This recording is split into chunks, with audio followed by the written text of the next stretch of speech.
Ebyo bye bimu ku bigambo ebyayogerwa omuvubuka Geoffrey Mugisha mu katambi ke yeekwata n'awanika ku mukutu gwe ogwa TikTok ku kibanja kye yatuuma Kepanka.11. Mu bigambo bino ono awulirwa ng'alengeza Abaganda n'okubabalaatirako nga bw'abeera okwabwe ng'asobola n'okubafutyanka ne batabaako kye bamukola. Yagenda mu maaso n'ategeeza ng'Abaganda abalimu akatoola bw'ababalira ku ngalo n'atuuka n'okubayita abawumbatuutu. 80% temutegeera abatanoonyo be babakolagana ne gavumenti ne batwala eggwanga mu maaso. Abasulusulu ebiwumbatuutu yemmwe abagamba nti gavumenti eriko tena kyekuyambye. Ebigambo ebimu bye yeeyambisa tebiyisikana mu kamwa nga sinakindi biyinza okukyusa emmeeme y'omuntu.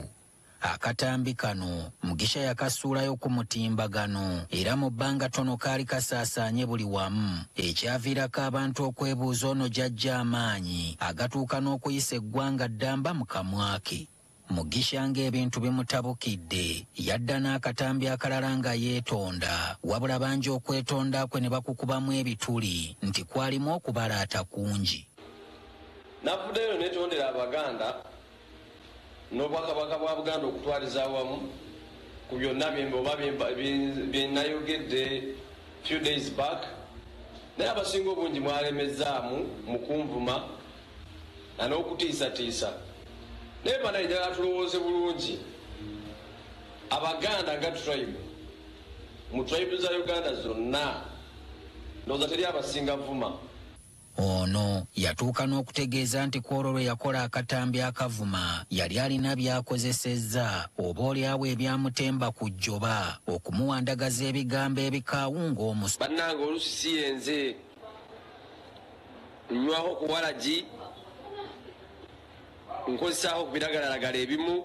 Ebigambo bya Mugisha eby'obusagwa byatuuka ku bakwasisa amateeka abaamuggulako omuyiggo mu bitundu by'e Munyonyo mu ggombolola y'e Makinde gy'awangaalira ne bamugombamu obwala. Olwaleero agasimbaganye n'omulamuzi wa kkooti esookerwako ku Buganda Road Ronald Kayizi n'amusomera omusango gw'okweyambisa obubi omutimbagano n'okwogera ebigambo ebiyinza okusiga obukyayi. Oludda oluwaabi lulumiriza nti Mugisha ono nga wa myaka 25 olwali okumussaako obunnyogoga yakkiriza nti akatambi ye yakakwata era ye kennyini yayogera.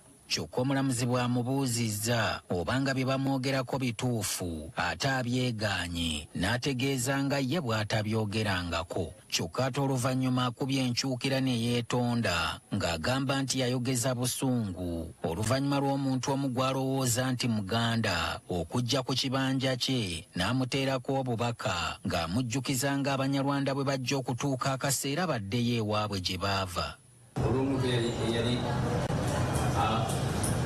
Commented the video yange ng'agamba ayewa so obw'obusungu nange nenjogera ebigambo ebyo naye nga mbadde nsaba okusonyiyibwa kuva mu kkooti eno Obwakabaka bwa Buganda ne Buganda yonna n'Abaganda bonna oba ne Bannayuganda bonna ekyakosa.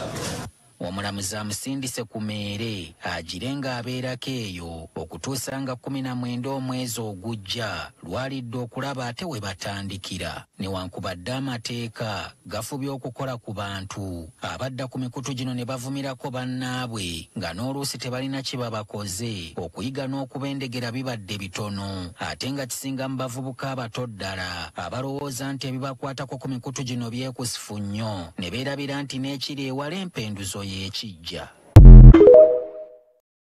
Yes, oli ku Yugi Update TV kosinziro bango otuuliza gwe mukwano gwange webale kwekuumira ku mayengo gano aga Yugi Update TV.